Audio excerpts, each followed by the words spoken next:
Pemirsa, puluhan santri Pondok Pesantren Gontor 5 yang berada di Kabupaten Magelang, Jawa Tengah ini tertimpa dinding talut penampungan yang ambrol pada Jumat siang. Ini adalah suasana saat tim SAR gabungan tiba di lokasi talut kolam penampung air yang ambrol menimpa puluhan santri. Tampak beberapa santri masih terjebak material di antara talut kolam penampungan air yang ambrol dengan dinding kamar mandi. Kejadian tersebut terjadi siang kemarin. Saat itu puluhan santri sedang antri untuk mandi persiapan sholat Jumat. Tiba-tiba talut kolam penampungan air setinggi 4 meter yang hanya berjarak 1 meter dari dinding kamar mandi ambrol dan menerjang para santri. Sebanyak 20 santri ini mengalami luka-luka dan langsung dibawa ke Rumah Sakit Umum Daerah Merah Putih untuk mendapatkan perawatan medis.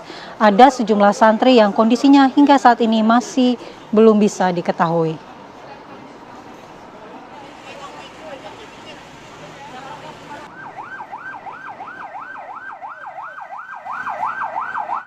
Untuk jumlah korban yang meninggal itu ada 4 dan 5 orang dinyatakan selamat. Untuk kendala yang kami hadapi karena cukup tebalnya pondasi yang menimpa tembok kamar mandi sehingga cukup mempersulit kami pada saat melakukan evakuasi, dan ditambah dengan adanya ruangan yang sangat sempit sehingga harus ekstra hati-hati karena Ya pemirsa, untuk mengetahui bagaimana kondisi terkini para santri yang menjadi korban dan juga bagaimana kronologi kejadian sebenarnya, kita akan bergabung dengan Goldi Gumilang yang sudah berada di lokasi. Selamat pagi Goldi, bagaimana saat ini kondisi di TKP dan kondisi para santri yang menjadi korban?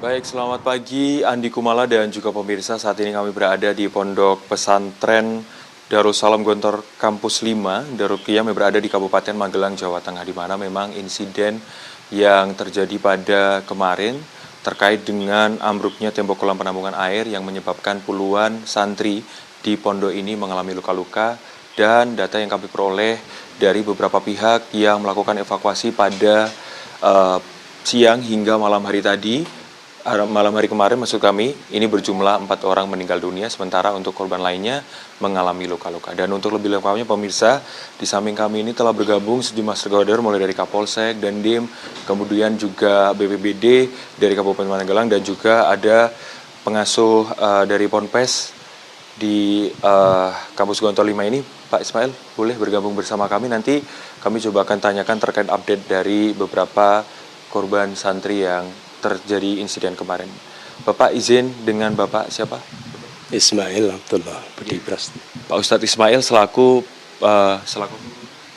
Saya ketua yayasan di Pondok Darussalam Gontor Pusat. Oke, baik. Ya. Pak Ustadz izin untuk korban meninggal dunia ini sudah dipulangkan kah atau seperti apa Pak kondisinya? Ya, 4 anak kami yang sudah meninggal itu semuanya sudah dijemput dan diantar ke rumahnya masing-masing. Ya. Untuk keempat korban ini rata-rata di luar Magelang atau dari Magelang Bapak? Di luar Magelang. Jadi 2 dari Surabaya, 1 Depok, 1 lagi dari Sukabumi. Ya. Keempat korban ini diantarkah atau dijemput dari pihak keluarga masing-masing Bapak? Diantarkan. Ya. Bapak, untuk korban luka-luka saat ini yang sudah dipulangkan ke Gontor sendiri ini ada berapa, dan yang masih dirawat ini ada berapa ya Pak? Yang sudah kembali ke pondok itu ada 16 orang. Kemudian 8 di Rumah Sakit Merah Putih. Kemudian 1 lagi di Rumah Sakit Sarjito di Jogja. Yang masih dirawat di sana? Iya. Bapak, kita mungkin bisa diceritain kepada pemirsa TV One terkait dengan kemarin ini kejadiannya seperti apa sih Bapak, Pak Ustadz Ismail? Mungkin bisa Baik, perlu kami laporkan bahwa pada hari Jumat 25 April 2025 sekitar pukul 10.30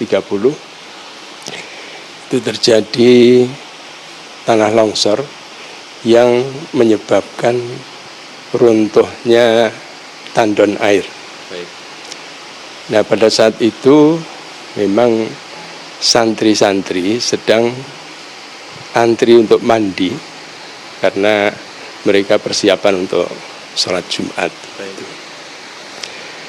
Nah, pada saat itulah terjadi longsor, kemudian robohnya tandon air itu, sehingga beberapa santri itu kemudian tertimpa oleh reruntuhan itu. Nah, kemudian semua yang dievakuasi ada 29 orang, 25 orang selamat dan 4 orang meninggal. Kemudian setelah itu, maka kemudian dari pihak pondok segera melaporkan pada pihak-pihak berwajib, pada polisian, kemudian TNI, kemudian Damkar, Basarnas, baik itu di Magelang, kemudian Jogja dan juga Semarang, kemudian BPBD. Selain itu juga tenaga-tenaga kesehatan dari Puskesmas maupun Dinkes, dan juga Dinsos dan juga lagi PMI. Nah, setelah itu maka kemudian berjalanlah pertolongan pada mereka, dan alhamdulillah bisa berjalan lancar. Yang terakhir itu korban meninggal dievakuasi sekitar 23-30. Setelah itu maka kemudian korban-korban yang meninggal itu dikirim ke Rumah Sakit Merah Putih untuk dimandikan dan seterusnya. Setelah itu dikirim ke pondok untuk disolatkan, kemudian diberangkatkan ke rumah masing-masing. Pak Ustadz Ismail, mungkin dari pembahasan di pondok pesantren ini sendiri, evaluasi yang mungkin ke depan akan dilakukan terkait dengan insiden ini, meminimalisir terjadinya insiden serupa ini seperti apa Pak Ustadz? Betul. Jadi yang perlu segera kami lakukan, yang pertama tentu saja pemulihan anak-anak. Kemudian selanjutnya kami tentu saja akan melihat kembali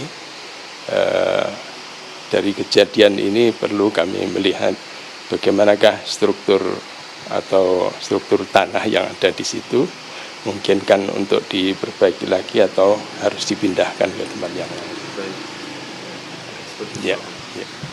Bapak, terima kasih banyak atas informasinya kepada kami. Oke. Mungkin ada hal yang ingin disampaikan kepada pemirsa ataupun kepada santri dan sebagainya, Bapak? Ya. Kami mengucapkan banyak terima kasih pada semua pihak yang sudah kerjasama dengan kami untuk melakukan evakuasi korban dari peristiwa bencana alam ini yang menyebabkan robohnya tandon air ini. Kemudian selain itu kami juga mohon doanya, mudah-mudahan kami bisa merawat anak-anak kami dengan sebaik-baiknya, sehingga mereka yang selamat ini juga butuh pemulihan. Dan selanjutnya kami juga tentu saja mohon doa juga, mudah-mudahan ke depan peristiwa ini menjadi pelajaran bagi kami untuk selalu melihat gedung-gedung yang ada di pondok ini. Apalagi pondok ini letaknya dekat dengan gunung berapi yang sangat aktif. Saya kira itu. Bapak, kami juga mengucapkan turut berbelasungkawa, semoga keempat almarhum diterima di sisinya. Terima kasih banyak atas waktunya Pak Ustadz Ismail. Dan itu tadi pemirsa terkait dengan wawancara kami oleh pengurus dari pondok pesantren, utamanya di lokasi yang tepat. Kami mengabarkan bahwa memang saat ini proses evakuasi telah berakhir. Dari pihak tim SAR gabungan juga telah menemukan seluruh korban yang berjumlah total 29 korban, di mana untuk rinciannya 25 mengalami luka-luka, sementara untuk 4 korban meninggal dunia juga sudah dipulangkan ke rumah asal mereka masing-masing. Sementara itu, Andi Kumala kami kembalikan ke Anda di studio.